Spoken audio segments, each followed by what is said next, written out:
Howdy all, Nurse Dude back. Sorry it's been a while. I started a new position at work and I'm back on a 9 to 5 schedule, which is very nice, but doesn't leave me too much major free time to be able to do things. And now that we're back on the summer hours as far as shooting, and coupled with not wanting to start a wildfire, I've been kind of MIA lately. But I think I got a good one for us today.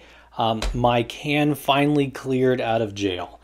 It was around 200-ish days. I think like 205, 208 was the official time, so not too bad as far as clearing it. And I figured you guys might like to see how it stacks out and everything. I know there's plenty of videos on its performance and everything. I kind of wanted to show you more of just the build of it, I guess the print more likely, and kind of show you what's in the box, how it kind of fits, and how it kind of shapes in the hand and everything. So, without further ado, I have my HuxWrx safety company, previously OSS, which was a way cooler name, Flow 556K. And it is a 3D printed stainless steel single mono construction, I guess you could call it, can that is low back pressure or high flow can, and it is pretty darn cool. So here's the box. It's nothing special, it's a box.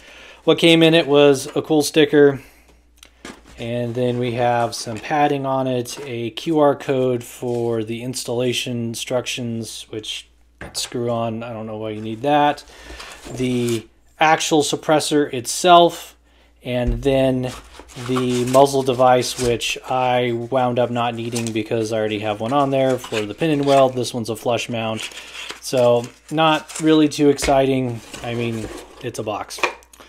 So the can itself, it is rather small comparatively. It is a K can, and let me grab my calipers here really quick and I can get a overall length for you guys. I know they have the stats on the website, but I might as well just show you right now. Overall length for it is just about 5.5, and the diameter is just about 1.6.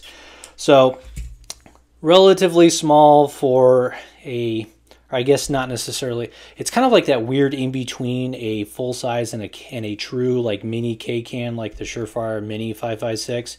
But it's pretty cool. I don't know if I can quite get it here for you guys. Let me grab a light and we can probably look in here a little bit better, but you can see, if I can find the camera lens, all the 3D printed stuff in there. It's pretty darn cool. Lots of the shops have a cutaway 3D plastic printed one that you can kind of see all the chambers and everything.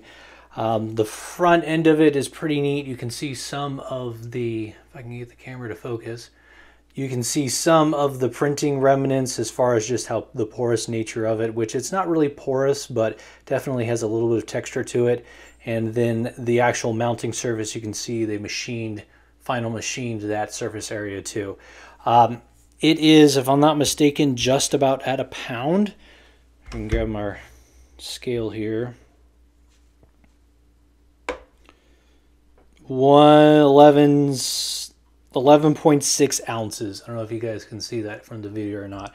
So it's relatively light for what it is. It's all stainless. Unfortunately, I don't know off the top of my head which alloy of stainless. I mean, it's a pretty darn cool suppressor, and you can kind of see some of the underlying internal geometry from the, I guess, the bluing or the tone from the coating with it being hot, because I've already shot it just to test it. And the only complaint I have with the overall fit and finish of the can is I wish they would have Cerakoted it a little heavier. That's from wrenching it off, and you can already see a little bit of, I don't know if you can see a little bit of shiny there. So it's pretty cool, and off camera, unfortunately, I will have to mount it, and then I will show you what it looks like on the end of the firearm. And it is reverse threaded, which is pretty darn cool. So you turn the suppressor to the right, so like this, to be able to tighten it, so that way when you're loosening it, it will never back off the muzzle device, which is really nice. Fits pretty well on the end of the rifle, as you guys can see. I moved this way up because I plan on shooting this suppressed all the time, so I moved this pretty far up so that way I didn't have too much shadow on it. And you know what? It's another pound hanging off the front end of this, but it's not too bad. I did have a chance to play / handle the new titanium one. That thing is freaking cool. It is unbelievably light, and I cannot wait for it to clear. Yes, I did order one. So anyways, but there's the kind of lowdown on it. As far as shooting so far, I've only had maybe 30, 40 rounds through it. I didn't have a lot of time to be able to go out and test it. Pretty much just shot up there after work with it, tried it out, and then came home. The tone of it is a little bit lower than a comparable sized can of a traditional manufacturer. I can definitely agree with that. It is by no means hearing safe at all from the shooter's ear. Granted, I already have hearing damage, so it's whatever for me. Not that I want to increase my hearing damage, but I would say with me personally, considering my hearing damage, it did not cause any pain shooting 2 or 3 rounds with no ear pro on. Not that I ever recommend, or anybody ever recommends that, but from 15 to 20 meters away, oh, you could like barely have any type of noticing as far as the volume of it. The back pressure / blowback was super minimal.